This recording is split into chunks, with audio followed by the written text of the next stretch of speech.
ကိုဆိုင်ဝယ်ပေးခဲ့တဲ့လူတွေကဘယ်လောက်ထိအကျိုးမြတ်ရသွားပြီလဲဘယ်လောက်ထိတန်မိုးတွေတက်သွားပြီလဲဆိုတော့ကျွန်တော်ဒီနေ့ဒီဗီဒီယိုလေးမှာဒါမိတ်ဆက်ပေးမှာဖြစ်ပါတယ်ဟုတ်ကဲ့ဒီလေးကိုကျွန်တော်လွန်ခဲ့တဲ့ဒါ8လဝန်းကျင်လောက်ကဝယ်ပေးလိုက်တာခြံကြီးတဲ့ဝယ်ပေးခဲ့တာနော်ခြံကတော့40 60ပဲဒါကို1300ဝန်းကျင်နဲ့ဝယ်ပေးလိုက်တာအိမ်က3500 3600လောက်တော့ကျတယ်ဒါပေမဲ့ဒီနေ့ဒီအချိန်မှာဒီအင်ကြီးရဲ့တန်မိုးကအနည်းဆုံး39000 8000ဝန်းကျင်တော့ပေါက်သွားပြီနော်ဒီနောက်မှာမြေကွက်တွေ40 60တကွက်ကို32000ဝန်းကျင်ပေါက်သွားပြီနော်အိမ်တန်မိုးနဲ့ပေါက်ရင်တော်တော်လေးကိုတန်မိုးတက်သွားပြီလို့ပြောလို့ရတယ်နော်သူကျွန်တော်တို့အိမ်ဆောက်ခါတွေဒါမြေဝဲတဲ့တန်ဖိုးတွေနဲ့ပေါက်ရင်4000ကျော်ကျော်လောက်ပဲကြာမှာဝယ်သွားတဲ့လူတွေလည်းတကယ်လည်းအကျိုးမြတ်ရှိတယ်နော်ကျွန်တော်လွန်ခဲ့တဲ့6လ9လလောက်ကဆိုအိမ်ဆောက်ပါလို့ပြောခဲ့တာပေါ့နော်ခုချိန်မှဆောက်ရင်မလွယ်တော့နော်မြေတန်ဖိုးလည်းတက်သွားပြီအိမ်တန်ဖိုးလည်းတက်သွားပြီအိမ်ကိုကျွန်တော်မဟာတောင်တန်းကနေစောက်ပေးတာမဟာတောင်တန်းကကျွန်တော်အပ်ပေးလိုက်တာစုစုပေါင်းကျွန်တော်နှစ်ထပ်ခွဲဖြစ်တယ်စုစုပေါင်း square feet အနေနဲ့သူကဒီလိုကကျွန်တော်30မှာ9ပေနောက်ကို35ပေလောက်ရှိတယ်နော်ကျွန်တော်နှစ်ထပ်ခွဲဆိုတော့စုစုပေါင်း3000 square feet လောက်ရှိတယ်နော်3000 square feet လောက်ရှိတယ်မာရှာဘာတော့အကျယ်ကြီးတွေ၄ခန်းအိမ်ကိုသူ့စိတ်တိုင်းညပစ္စည်းတွေထပ်ထည့်တယ်အဲ့ဒါကိုဒီမဟာတောင်နဲ့တော်တော်လေးကိုသူအဆင်ပြေအောင်ပေါ့နော်အကုန်လုံးဒါကျွန်တော်တို့ဒီ height တွေပါတွေဆိုလဲကျွန်တော်နဲ့တိုင်မင်းပြီးတော့ဒီဇိုင်းကြီးဆွဲတော့မှာဆိုသူ12ပေလောက်ထိယူထားတယ်ပေါ့နော်စီလင်း height တွေအမြင့်ကြီးလိုချင်တယ်အပေါ်တက်တွေအခန်းတွေအကျယ်ကြီးလိုချင်တယ်ဆိုပြီးတော့ဒါ share ဆောက်တာစုစုပေါင်းများမြေဝဲတယ်အိမ်ဆောက်တယ်စုစုပေါင်း4000ကျော်ပဲကြာတယ်နော်ဒီလိုအကြီးကို4000ကျော်ပဲကြာတာအဲ့တော့ကျွန်တော်မဟာတောင်ထဲနဲ့စောက်မယ်ဆိုရင်ဘာတွေအားတာချက်ရှိလဲဆိုရင်ဒီမှာကားပါကင် area မြေကကျွန်တော်40 55လောက်ပဲရှိတယ်ဒါပေမဲ့ကားပါကင် area ဟိုမှာ1စီး2စီး3စီးလောက်ရအောင်ဒါနေရာယူတတ်တာပေါ့နော်ပြီးရင်အိမ်ကလည်းအထဲမှာဆိုအခန်းပွဲတွေအလုံးအောင်အကျယ်ကြီးတွေနော်အဲ့တော့ဘယ်လောက်ထိမိုက်လဲမဟာတောင်တန်းရဲ့ကျွန်တော်ဒါ flow plan ပေါ့နော်အခန်းယူထားတဲ့၄ယောက်တွေဘယ်လောက်ထိမိုက်လဲဆိုတော့လိုက်ကြည့်ပါ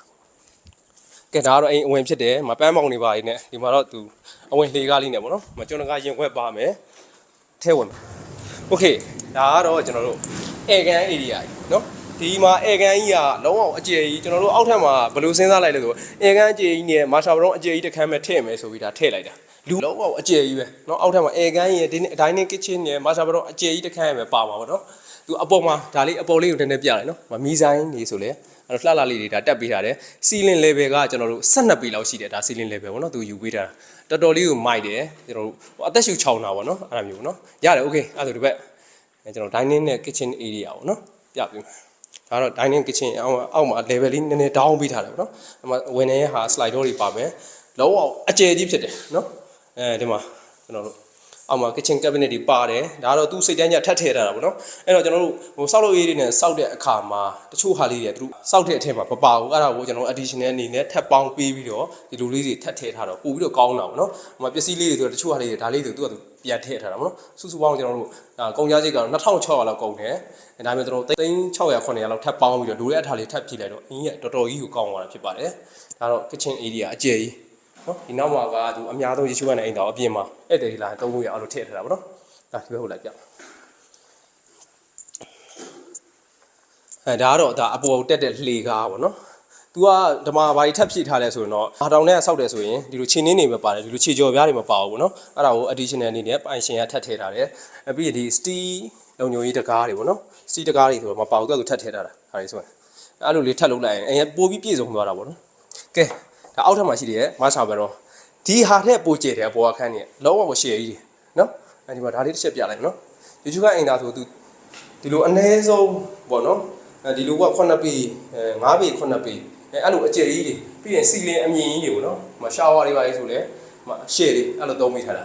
ာနော်ရုံတော့မဟုတ်ဒီ3500လောက်ပဲကုန်နေဆိုတော့နော်ခုစောင့်မယ်ဆို4000 5000လောက်တော့အသာလေးပဲโอเคဒါအပေါ်တက်မယ်ဆိုရင်လှေကကျုံးလှေကပေါ့နော်ပလုံးတွေပါတွေရောလက်ရန်တွေရောဒါ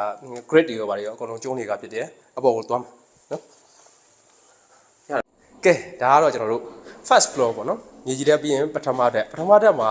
ကျွန်တော်တို့ဒါစိတ်ကူးတဲ့အတိုင်း design ရဲ့အတိုင်းကျွန်တော်ဘာတောင်ရဲ့အိမ်တွေအကုန်လုံးလိုက်ကြည့်အဲ့ဒီကအကြိုက်ဆုံးအိမ်တွေကဒါ၄ယောက်ကိုကျွန်တော်ဆွဲထုတ်ပြီးတော့ဒီမှာဖျားကိုင်းထားတာနော်ဖျားကိုင်းရဲ့လုံးဝတက်ပဲတယ်ပြီးတော့ဒီလို step လေးမြင့်ထားတော့ဒါဟိုဖျားเจ้าဆောင်တဲ့တပြေးတည်းမဖြစ်တော့ဘူးနော်ဗုဒ္ဓဘာသာအယူရပြီးရင်ကျွန်တော် living room ဒါ partition ကိုဒါနှစ်ကန်ခွဲလိုက်တယ်တပြေးတည်းမဟုတ်ဘဲနဲ့ကျွန်တော်တို့အရသာ2မျိုးရတယ်အဲ့တော့ဒီမှာဖျားเจ้าဆောင်ကြီးဒါကြီးကတော့ဒါအင်ရှင်တွေသူကသူဒါမှားပြီးတော့ပူဇော်ထားတာပေါ့နော်အကျယ်ကြီးနော်အပေါ်ဓာတ်ကိုဒါမာရှာဘရုံးနှစ်ခန်းနဲ့ဖျားเจ้าဆောင်ကြီးတစ်ခုပဲပါတော်တော်ကြီးကိုတက်ပဲ့တယ်နော်အဲ့တော့ဗုဒ္ဓဘာသာရေးဆိုရင်တော့ဒါဖျားဝဲပြုတာဒါကြဲကြဲဝန်းနဲ့ပြုလို့ရတယ်တော်တော်ကြီးကိုကောင်းတယ်လို့ပြောလို့ရတယ်ဗျာโอเคအဲ့ဆိုရင်ဒီထက်မှာတော့မာရှာဘရုံးနှစ်ခန်းပါတယ်ဒီမှာအကျယ်ကြီးနော်ဒါသူသမီးအတွက်ပေါ့နော်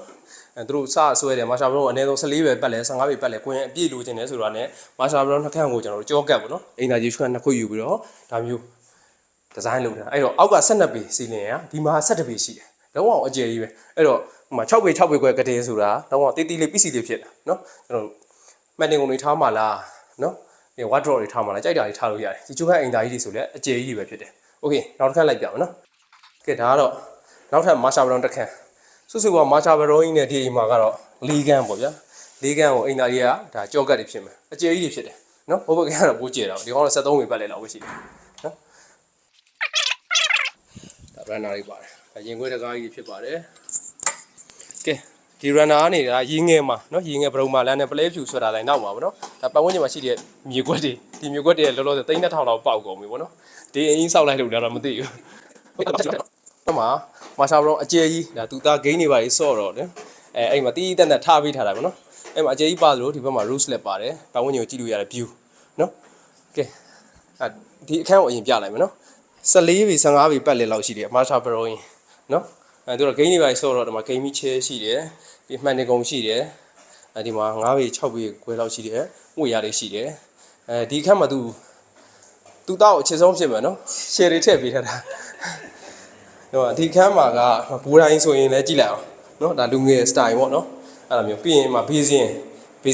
ကောင်တာဘေးစင်ခေါ်မှာပေါ့နော်ကောင်တာဘေးစင်ထည့်ပေးထားတယ်ပြီးရင်ဒီမှာရှောဝါကိုလည်းကျွန်တော်တို့အလူမီနီယံနဲ့ light partition လုပ်ပြီးရေတွေပါမစင်အောင်ဒီမှာအကျယ်ကြီးလုပ်ပေးထားတယ်မိုက်တယ်ဒါပေမဲ့ဒီအိမ်မှာလေသူတို့ကသာကြိုက်တာပေါ့ဒီကောင်ကနည်းနည်းမှိုင်းနေတယ်ဗျရေချူကန်းနေသူတို့နည်းနည်းအရင်အလင်းရောက်ပို့ရတဲ့ဒီခဲဘက်သွားတဲ့အရာမျိုးပိုကောင်းတာပေါ့နော်ကျွန်တော်အရာဒီကောင်လေးဟိုဘာလို့လဲရေချူကအင်တာတွေကြအလင်းဝင်အားနည်းနည်းနဲတယ်ပေါ့နော်โอเคကီပြောလိုက်ပါဦးရော